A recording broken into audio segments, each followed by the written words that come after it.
Olá! Hoje a gente vai mergulhar num material que, olha, provoca bastante, faz a gente pensar. São trechos do capítulo 7 de Cartas de um Diabo a seu Aprendiz, do C.S. Lewis. Só para dar uma ideia geral, né? O livro é como se fosse uma troca de cartas. Tem um demônio mais velho, o Fitafuso, e o sobrinho dele, aprendiz, o Vermibele. Isso. E o Fitafuso fica dando as dicas pro Vermibele de como fazer para garantir a alma de um humano que eles chamam friamente de o paciente. É, uma sátira genial, né? Usa essa visão invertida para falar de psicologia, de tentação, de teologia, de um jeito muito diferente. E o nosso papo hoje é tentar entender melhor as táticas de manipulação que o Lewis descreve nessa carta específica. A ideia não é discutir a teologia em si, mas olhar para essas estratégias psicológicas, sociais, que ele mostra por essa ótica, digamos, demoníaca. É como se ele perguntasse através do Fitafuso se a manipulação mais sutil não seria até mais perigosa que a força bruta, né? Exato. Ok, então vamos começar a destrinchar isso. A primeira tática que salta aos olhos é essa do ocultamento. O Fitafuso insiste que a tática moderna, vamos dizer assim, do inferno, é esconder a própria existência. Por quê? Por que tanto mistério? Então é uma estratégia bem pensada, sabe? E o Lewis mostra um dilema interessante aí. O Fitafuso explica que, assim, se os humanos não acreditam em demônios de jeito nenhum, eles perdem a chance de usar o medo direto, aquele terrorismo espiritual, né? Ou de criar magos, gente que busca poder oculto conscientemente. Seriam vitórias mais visíveis, talvez? Isso, mais espetaculares. Mas aí vem a contrapartida. Qual a vantagem de ficar escondido? Pois é, qual seria? A vantagem para Fitafuso é que essa descrença geral abre outra porta talvez até maior, a do materialismo, do ceticismo total. Se a ideia de uma realidade espiritual é negada por completo, fica bem mais fácil fazer as pessoas focarem só no mundo material, sabe? Nos seus desejos, na razão humana como única medida para tudo. Ah, entendi. Fecha a porta para a influência contrária, que ele chama de o inimigo, Deus, no caso. Exatamente. Se a pessoa acredita abertamente em demônios, talvez ela também acredite em anjos, em Deus, na alma, né? Então, paradoxalmente, a descrença total pode ser mais útil para eles no longo prazo. É uma aposta no ceticismo. Faz sentido. É tipo escolher entre um ataque de frente e uma infiltração silenciosa. E ele parece preferir a infiltração, né? Sim, ele prefere. Ele até fala de uma esperança de que a própria ciência vire uma coisa meio emocional e mítica. Como assim? Parece até o contrário de ciência. Essa é uma das ideias mais provocadoras da carta. Fitafuso imagina um futuro onde a ciência, ou pelo menos o que as pessoas entendem por mentalidade científica, comece a se encantar com umas ideias meio vagas, tipo forças, energia vital, talvez umas interpretações meio místicas da psicologia. Ele até cita a força da vida e a psicanálise como exemplos que poderiam ir para esse lado. E qual seria a vantagem disso para eles? A beleza da coisa, para ele, é que isso permite que as pessoas se sintam espirituais, conectadas a algo maior, mas de um jeito que é impessoal, focado nelas mesmas e o principal, sem precisar de submissão moral, sem reconhecer uma entidade espiritual real, seja Deus ou demônio. É uma espiritualidade meio domesticada, feita sob medida para o homem moderno. Nossa! E aí ele chega no que chama de obra perfeita, o mago materialista. Que figura é essa? É um paradoxo, né? Totalmente. O mago materialista seria o auge desse engano todo.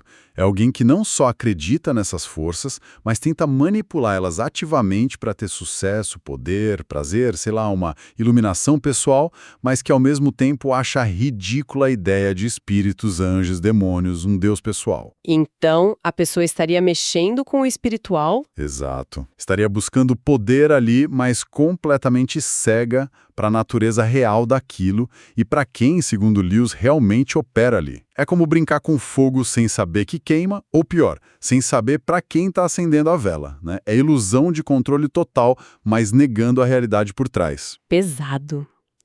E se mesmo com tudo isso o paciente desconfia? Se ele pensa, ué, será que tem algo aí?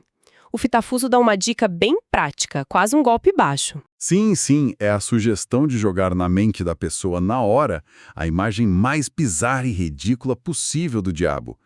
Aquele de chifre, rabo, tridente, roupa vermelha colante. Ah, caricatura! Isso. A ideia é usar o ridículo.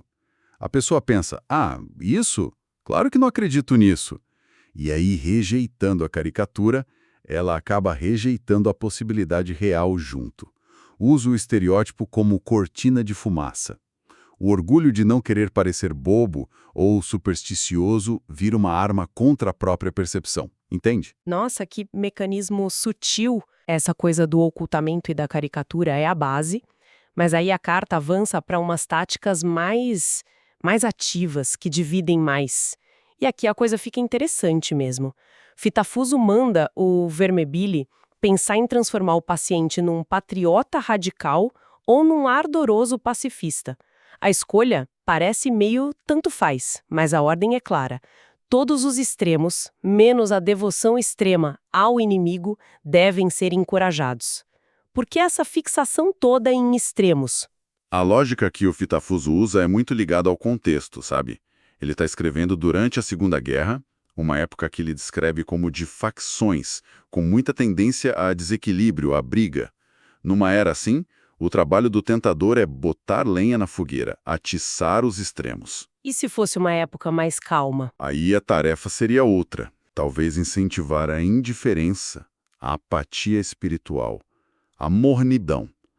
O ponto central não é o conteúdo do extremo, se é patriotismo ou pacifismo, mas o extremismo em si. O objetivo é tirar a pessoa do equilíbrio, da moderação e principalmente desviar ela da devoção central e equilibrada ao inimigo. Qualquer coisa que vire obsessão, uma paixão que apague todo o resto, serve para o propósito deles. E como esses extremos ajudam a corromper a pessoa? Qual o mecanismo psicológico que o Lewis mostra aí? O Lewis, falando pelo Fitafuso, percebe uma coisa muito aguda sobre dinâmica de grupo, principalmente nesses grupos com causas muito específicas, sabe? Ele nota que esses grupos, que muitas vezes se unem por um interesse que o resto do mundo nem liga ou até despreza, acabam desenvolvendo uma admiração mútua interna muito forte. Ah, o pessoal se sente especial, né? Nós entendemos, eles não. Isso. Parte de uma elite. E, ao mesmo tempo, essa união interna muitas vezes se alimenta de um certo desprezo, ou vaidade, ou até ódio pelo mundo lá fora, por quem não tem a mesma paixão. E o melhor de tudo, isso fica justificado pela causa, algo que parece nobre, maior que o indivíduo. Nossa, isso dá pra ver em tanto lugar. Política, mas sei lá, até grupos de fãs, ou mesmo dentro da igreja às vezes. Com certeza.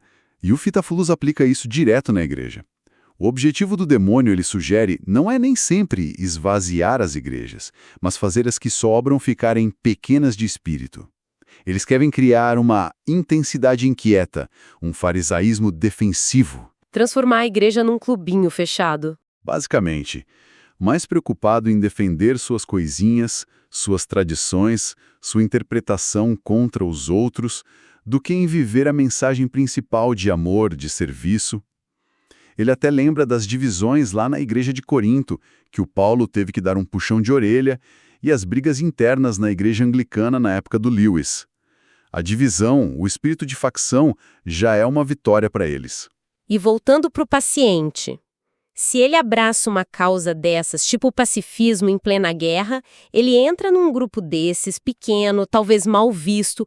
Por que o Fitafuso acha isso quase certamente excelente para os planos dele? Porque mergulhar numa facção assim, ainda mais para quem está começando na fé, tende a mudar as prioridades, a energia da pessoa, sabe?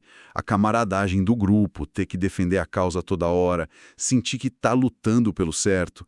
Isso tudo pode facilmente virar mais importante, mais urgente do que as práticas espirituais básicas. Orar, fazer caridade sem interesse, olhar para dentro de si. A identidade da pessoa se mistura com a causa, né? Exato. O foco muda do crescimento interior para a batalha externa da facção. Mas o Fitafuso admite que tem exceções, né? Não é todo mundo que vira um peão fácil assim. Correto. E aqui o Lewis coloca uma coisa importante sobre a motivação. O Fitafuso alerta o Vermebili.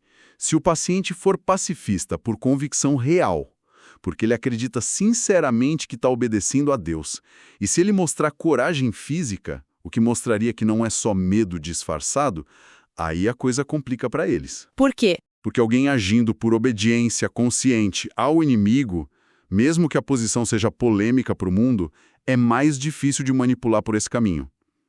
Nesses casos raros, o Fitafuso até sugere tentar o contrário. Quem sabe uma crise emocional que leve a pessoa a um patriotismo repentino e igualmente forte, torcendo para que essa nova paixão seja menos ligada à fé e mais a uma reação emocional. Mostra como é difícil até para eles corromper uma intenção pura, né? Exatamente. É uma dificuldade real para eles quando a motivação é genuína.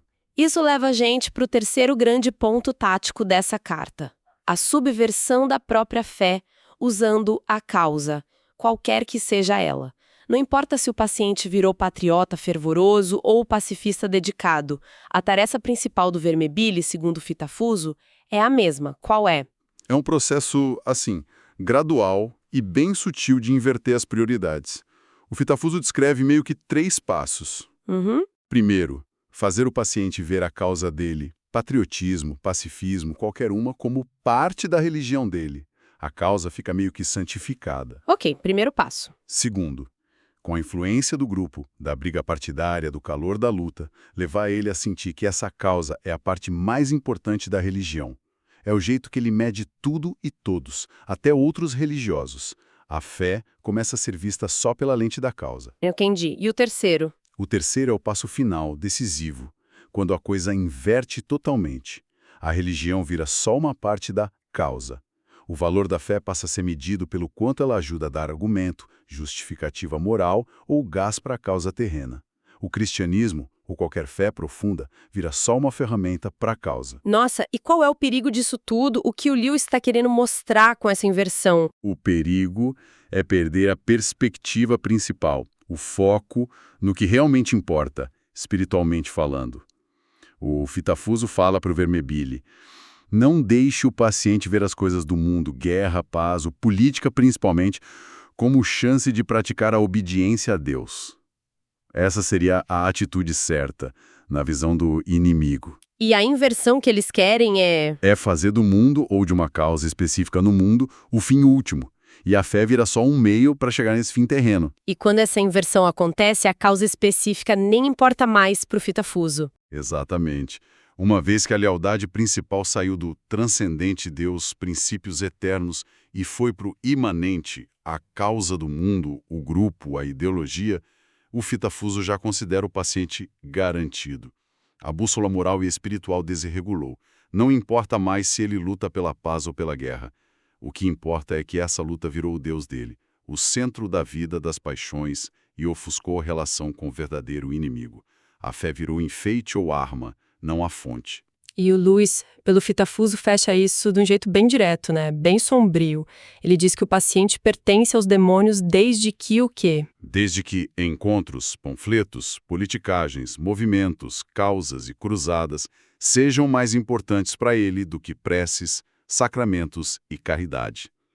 É uma frase que corta, né? Muito. Fitafuso ainda diz que quanto mais religiosa a causa parecer por fora, muito ativismo, discurso inflamado, aquela sensação de urgência de estar do lado certo, melhor, para eles controlarem a alma. A energia que deveria ir para a transformação interior, para o amor ao próximo, é desviada para a militância externa, que muitas vezes gera mais divisão e orgulho do que outra coisa. A imagem final que ele usa é sinistra. Você deveria ver só quantas jaulas cheias deles existem aqui embaixo, falando das almas que cairão nessa. Forte. Recapitulando, então, as principais táticas que o C.S. Lewis mostra aqui pela voz do Fitafuso. Primeiro, a importância de se esconder. Fazer o mal parecer que não existe ou que é ridículo. Uhum. Segundo, explorar os extremos. De propósito, qualquer extremo, desde que tire do centro e crie facção, partidarismo. Isso. E terceiro, que talvez seja a mais traiçoeira, subverter aos poucos a fé, transformando ela de fim em meio, colocando a fé ao serviço de causas do mundo que acabam virando o foco real da devoção da pessoa. São camadas de manipulação, né? Que vão desde como a gente percebe a realidade até mexer com as nossas lealdades mais profundas. E pensando no que essa análise satírica traz pra gente hoje, sem querer dar lição de moral nem nada, talvez a reflexão seja sobre como esses mecanismos ainda funcionam, né? Totalmente. Lewis escreveu isso há décadas, mas essa descrição da polarização, de como o fervor por uma causa pode engolir outras partes da vida e de como as crenças religiosas, políticas, ideológicas podem ser usadas para servir a fins que talvez se afastem dos princípios originais, isso tudo parece ter muito a ver com o que a gente vive hoje, né? É quase um convite pra gente se olhar no espelho, talvez. Pode ser. Um convite a perguntar: qual é a relação entre as minhas convicções mais profundas e as causas que eu defendo? Onde está minha lealdade principal? Como a dinâmica do grupo que eu participo influencia o que eu penso e o que eu priorizo? A ficção do Lewis, ao mostrar a perspectiva do outro lado, talvez ajude a gente a identificar um pouco disso na gente mesmo e no mundo. Estimula um olhar mais crítico sobre como as paixões, mesmo as que parecem mais nobres, podem às vezes tirar a gente do eixo. Fica aí a reflexão sobre essa dificuldade constante de manter o equilíbrio e a clareza no meio de tanta pressão e tanto apelo do mundo.